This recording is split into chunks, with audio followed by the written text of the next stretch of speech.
Hi guys, have a nice day. And ngayon guys, ito yung first vlog ko na magkukwento ako tungkol sa buhay namin sa Saudi. Pero sa ngayon muna, kasi gagawin ko talaga tong video. Gumawa talaga ako ng account sa YouTube para para magbigay ng payo sa mga nagbabalak pang mag-Saudi.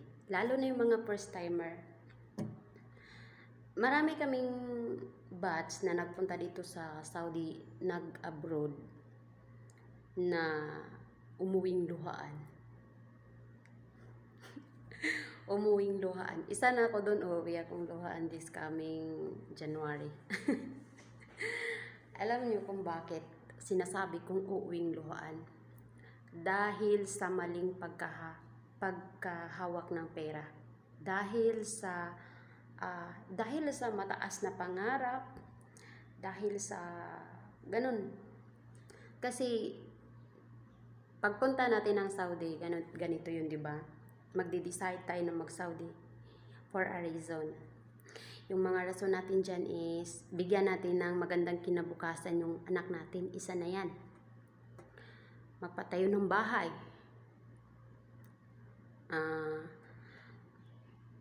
Business. Yun, di ba? Yun. Business.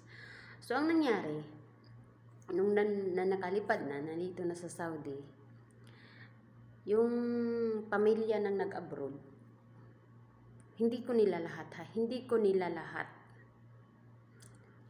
lahat kasi may pamilya pa din naman. Mabuti hindi lahat ha. Pero karamihan kasi like mga asawa, most especially sa mga asawa na naiwan sa Pinas.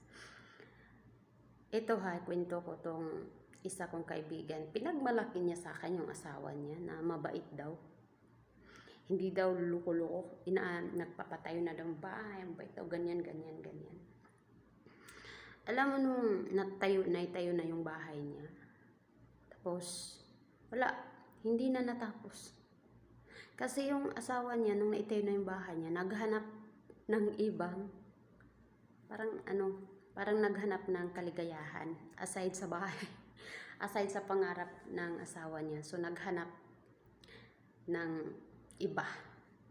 So, si Mrs. nagpapadala pa din na nagpapadala kasi nga may bahay.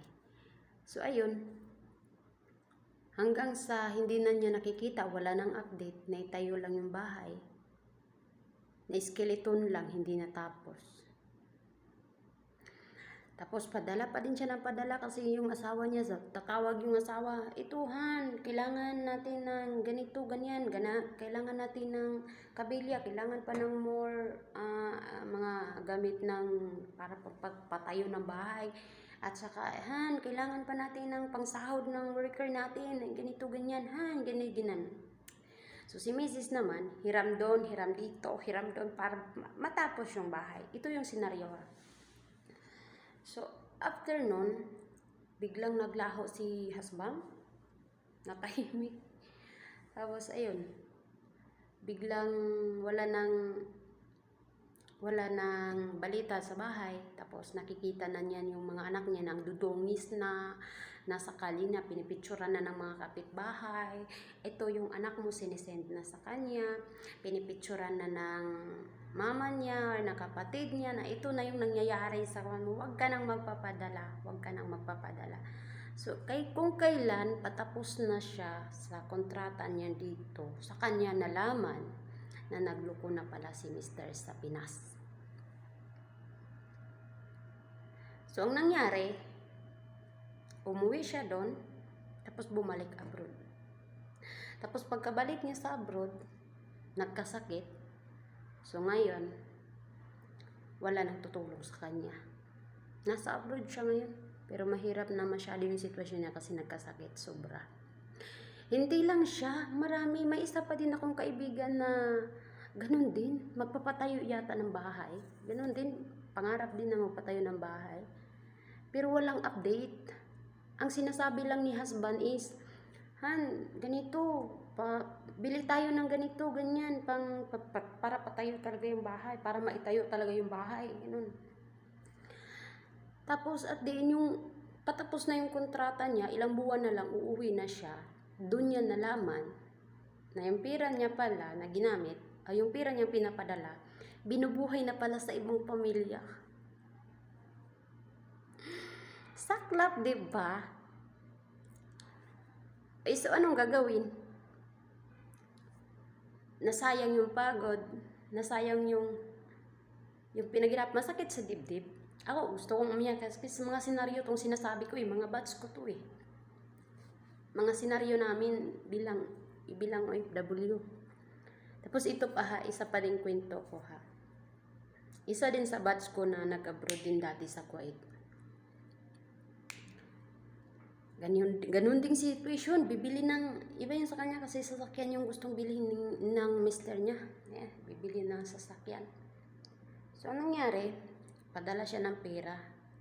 So, gusto niya bulto kasi bulto daw yung, basta bulto. So, ayun, si Mrs. naghanap ng paraan kasi daw makamura parang cash, ganun. So, ayan, si Mrs. naghanap ng paraan, humiram sa kasama. Amin ko muna to para padala ko sa asawa ko kasi ganito yung plano namin. So, yun, hiram dun. After napadala na yung pera, biglang naglaho si mister. Alam mo kung anong nangyari? Yung pera pala na pinapadala niya, ginamit pala yun para mag-asawa ulit. So, after na ipadala yung pera niya, yung binigay sa pamilya ng babae, at saka ginamit na din, expenses sa kasalan na nangyari. Ang sakit isipin, no? Ang sakit isipin, nakakawasak ng puso, nakakaawa ng puso. Yung pinaghirapan mo, sakripisyo mo para sa mga anak mo, mapupunta sa wala. Diba? Hindi ko na ikukwento yung buhay ko kasi parang magkahawig lang naman sila. Patapos na nga pala yung kontrata ko, parang uuwi na ako this coming January. So, ayan. Ginawa ko na talaga tong video para mabigyan kayo ng gabay sa mga nagbabalak pang mag-Saudi kasi mahirap talaga dito mahirap dito sa Saudi. Gusto kong bigyan ng palaala yung mga magbabalak na mag-abroad or magsakripisyo para sa pamilya nila. Gusto kong bigyan ng paalaala para sa ganun.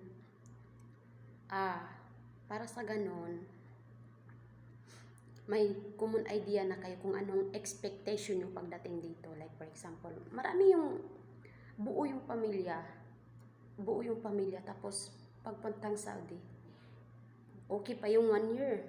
First 1 year, okay pa yun. Yung palapit na patapos yung kontrata, tapos palapit ka ng pauwi. Siyempre, ikaw na nag-abroad, excited ka na, nagbibilang ka na ng oras, araw, month, weeks. Nagbibilang na kasi papauwi na. Miss na si mister. Si mister pala dun sa Pinas.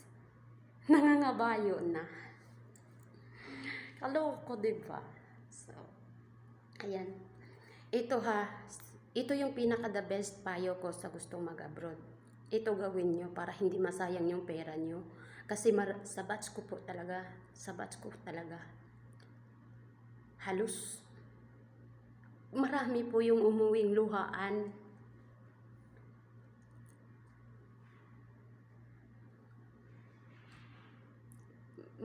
Maraming umuwing luhaan. Isa na ako doon.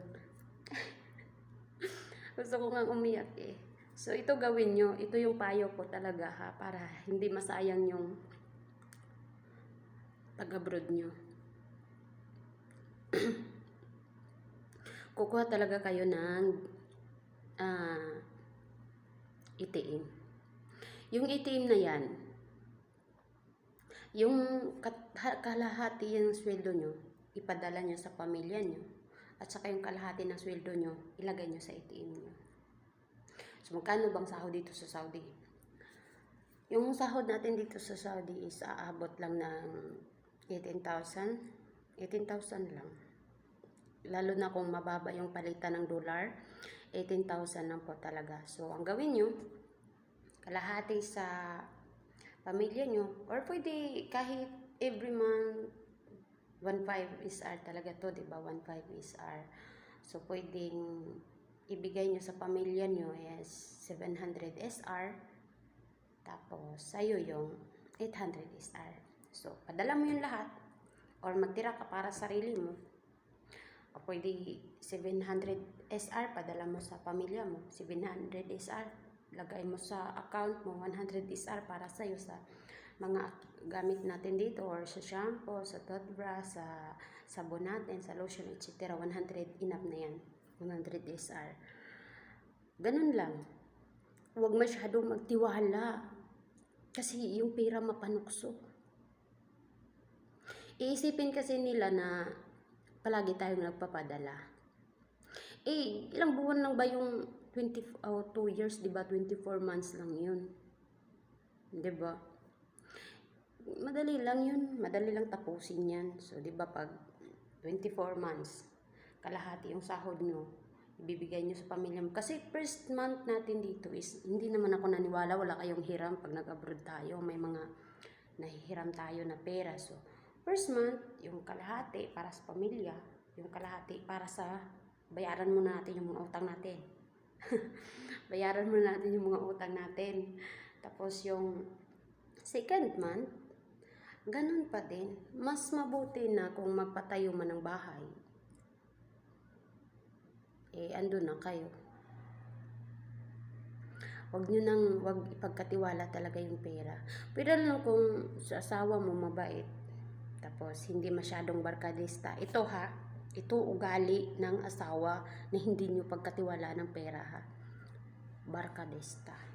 Pero kung asawa nyo, nakikita nyo na nagkasama pa kayo ngayon, tapos focus siya sa mga anak nyo, or pinapriority niya kayo, yung mga anak mo, pinapriority, hindi siya masyadong tumitingin sa mga kaibigan, hindi niya pinapriority yung mga kaibigan niya, yun, pwede siguro yun.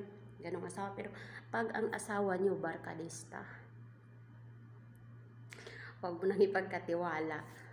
Kasi pag barkadista talaga yan, pag nakaalis ka na, marami nang makapukusin sa barkada niya. Pwedeng mapabayaan na yung mga anak niya. Alam niyo kung anong masakit pa pag OFW ka, lalong yung pinakamasakit na mangyayari, yung ibiblame ka pa. Minsan may kasama kong nangaliwa si husband nangaliwa. Tapos ang nangyari, binaliktad si Mrs. Si Mrs. daw yung nangaliwa. Saudi tayo guys. Lalo na pag Saudi, bawal tayo makikita ng lalaki. O paano tayo mangangaliwa dito. Kaya nga mga babae dito sa Saudi, lalo na pag mga syagala, tigang na tigang yan. Kasi wala talaga yan dito yung mga ngaliwa. Paano tayo kakaliwa? Uuwi tayong pugot ang luhaan pag nagluko-luko tayo, diba? Ay, pugot ang ulo pala, sorry. Pugot ang ulo pala. So, ayan guys, sana yung payo ko guys. Sana yung sinasabi ko guys. Para lang din to sa mga bagong mag-abroad na gustong mag-abroad. Para sa pamilya na gustong magsakripisyo. Kasi marami kasi yung pamilya na ang ganda ng usapan sa simula. Diba? Ang ganda ng usapan sa simula. Pag nandito ka na, pag nakapagpadala ka na ng pera, biglang nagbago. Tapos biglang basta perang pag-usapan guys. Kasi mapanukso kasi talaga yung pera. Kaya itiim talaga yung solusyon dito para makapag-save kayo. Itiim talaga. So ayan, pagpunta nyo pag decided na talaga kayo, nakapag-decide na kayo, itiim talaga. Kukuha talaga kayo ng itiim. Tapos, pahawakan mo yun ng asawa mo or sino. Or pwede dito. Or pwede dalhin mo yung itiim dito. Tapos, every month, papadala ka, sabihin mo, palagyan yung itiim mo. Maghulog ka na ng pera. Sabihin mo, kalahati yung sa asawa mo, tapos palagyan mo din yung ATM mo. Pahulugan mo din yung ATM mo. Para nang sa ganon, pag umuwi ka na, kahit wala kang naipon dito, kahit wala kang masyadong nabili na damit dito sa Saudi, at least pag uwi mo, doon ka na mamili. Mahal masyado ng bilihin dito, ha. Mahal masyado, kaya doon ka na mamili. Okay guys, anyway, thank you sa pagpanood. I hope makatulong to sa mga nagde-decide na mag-abroad. Nakakatulong tong payo ko. Kasi ayoko kasi na magaya kayo sa amin na una. Sa akin o sa amin, kasi marami kami eh. So ayokong mangyari sa inyo yung nangyari sa amin na uuwing luhaan. Ganon. So, ATM talaga yung solusyon. ATM talaga yung solusyon. So yan guys, I hope makatulong yung payo ko sa inyo, at yan, see you in the next video. So siguro nag-isip ako kung anong next video ko, pero kung anong gusto nyong ikwento ko dito sa YouTube, it's all about how to be a good shaghala, like that. Pwede nyo i-comment down below para gawan ko ng video or ikwento ko sa'yo. Marami pa akong kwento, hindi lang dito. So ayan, magkwentuhan pa tayo. Hindi lang dito matatapos yung kwentuhan natin. Magkwentuhan talaga tayo. So ayan. So bye-bye na and have a nice day, and I love you all.